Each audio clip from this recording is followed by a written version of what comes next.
bring the boom. Let's go ignite, elements collide in a flash of light, and you feel the boom. That means it's time, light the fuse, bring the boom. Dynamite, let's go ignite, elements collide in a flash of light, and you feel the boom. That means it's time, light the fuse, bring the boom.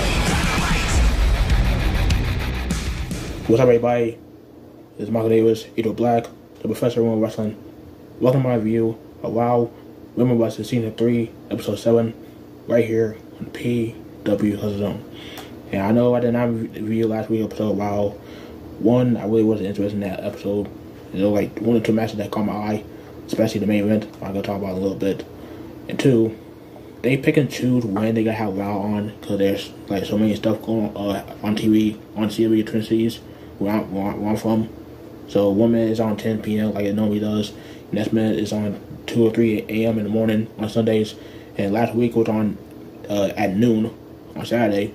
And me being a heavy sleeper and wake up to like 2 or 3 o'clock in the afternoon, of course I could have missed it. But I did catch the matches on YouTube on the WoW Superhero channel. And the main event between Jay Jones and Play Pink for the number one contendership, even though we don't know which superhero wants. I don't know. They don't know which one they want to beat. The number one contender, so they just picking and choosing at this point.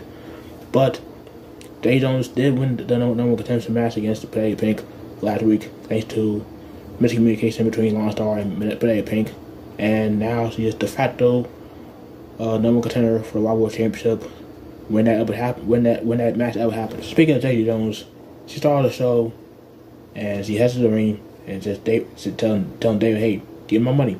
I told you I said I'll give you the information that you want. Give my money right now.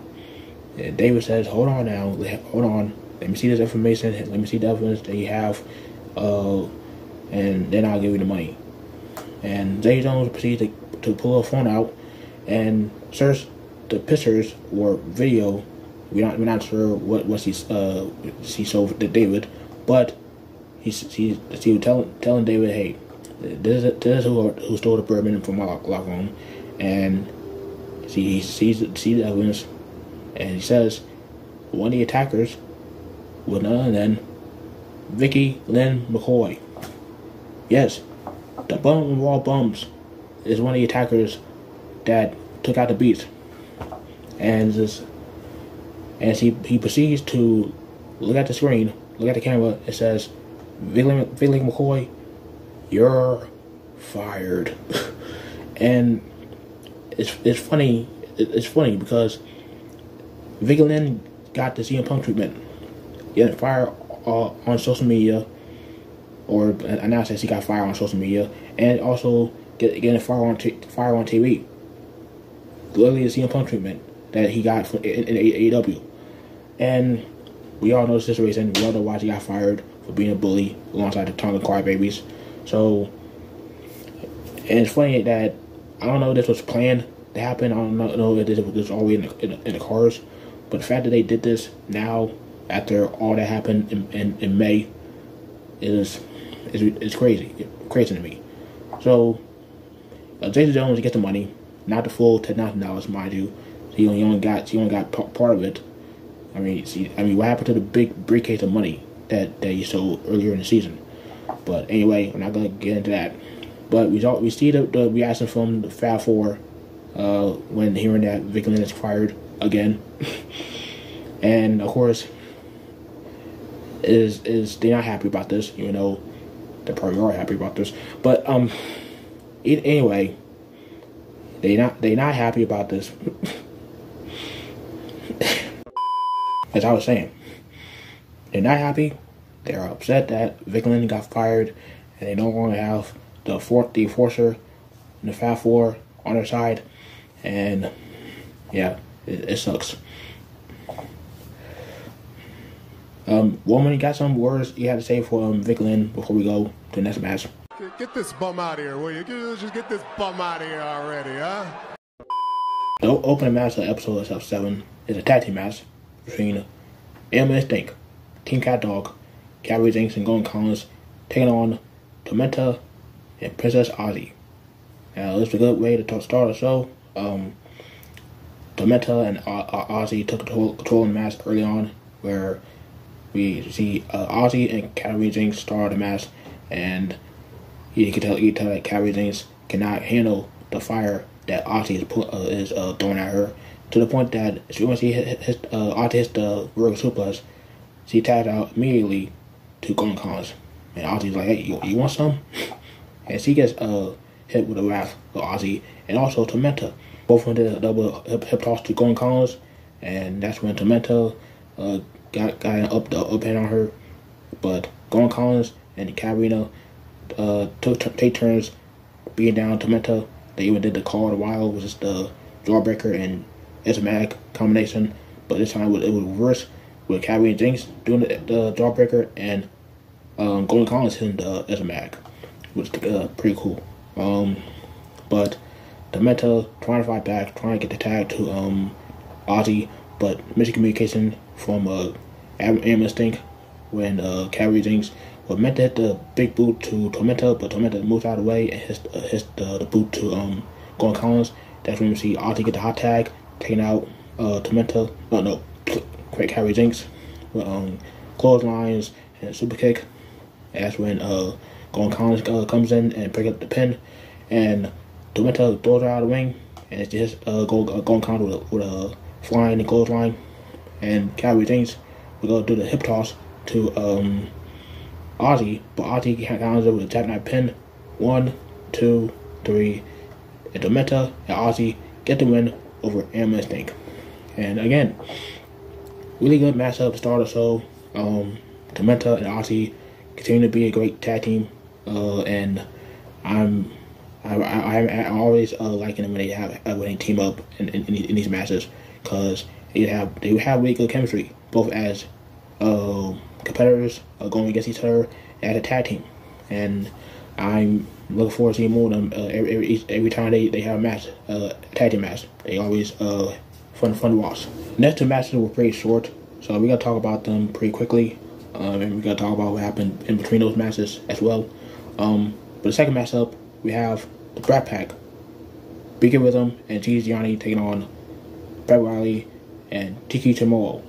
And Tiki Chamorro is wearing a knee brace because he got hurt in the last match he had when he teamed up with the Fierce Sisters, and they took on Top Tier for the trio titles. But she's still wrestling here, teaming up with Brat Riley. Brat Riley got her stuff in early on in the match, but after she gets taken up by the Brat Pack, it was all Brat Pack. They did tagging it out, taking out Brat Riley, but Brat Riley did counter Gianni and hit her with the Bulldog, and she tagged in Tiki Chamorro, and she get the hot tag, taking out both BK and Gigi. She hits the spear, she didn't get all of it, but she pins BK, and Gigi breaks it up. They Irish whip Tiki Chamorro to the ropes, and Brat Riley tags in, blind tags Tiki Chamorro, and that's when Brat Riley going for the second rope, going for the crossbody, and she gets caught by Gianni. It was a minor boss, but they recover, and they hit the tag team move on Brat Riley, and they get the win. And the Brat Pack continue their winning ways since they joined the alliance with Gabino and Del Rey. Which, by the way, they're not out there, which means they win the matches with and without Gabino and Del Rey. So you can't tell any of them they can't say that they're cheating or whatnot, because they can do it without them. But after the match, we see Brat Riley walking to the locker room, and she throws her bowl on the floor, and she sits on the floor just upset as she lost the match, another matchup. But walking by is Chainsaw, and you guessed it, with her little sister, Juggernaute. I cannot make this up. This is literally the 5th review in a row that done that bit. I mean, I know I'm not purposely doing it. I'm not purposely looking at the schedule or the match card, see it's Chainsaw gonna have a match, so I can do the bit. It just happens. But anyway, back to the fact of the matter. Chainsaw sees Brat Riley on the floor, and she also sees her bow on the floor, and she gives Brat Riley the bow back, and Brat Riley is scared that Chainsaw is opposed to her, and she gives it the bowl, and Angelica yelling in the background, "Hey, Chainsaw, come on, you got a match next." And sure enough, she does, and she's taking on Brittany Bay, and this match should have been pretty short, a lot shorter than the Pepperoni matches she had against Raina Way. It should have been that short, because there was no point having Chainsaw, have a 5 minute squash match against someone like Brittany Bay, who only had this is her second match at WoW. The last match she had against Genesis. And yeah, I granted, Brittany Bay did better in this match than she did against Genesis, but it should have been a little shorter than the 5 minutes, in my opinion. But long story short, Chainsaw gets hit with a quad body from Brittany Bay, no sells it, and she hits Brittany Bay with choke slam. 1, 2, 3.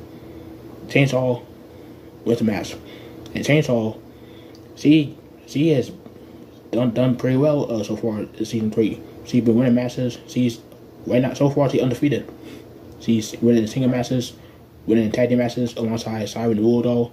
She's doing really good, and I'm looking forward to seeing more of her. Looking forward to seeing how far this win streak can go for Chainsaw, and yeah, she being booked like a monster like as she should, because she's literally a monster.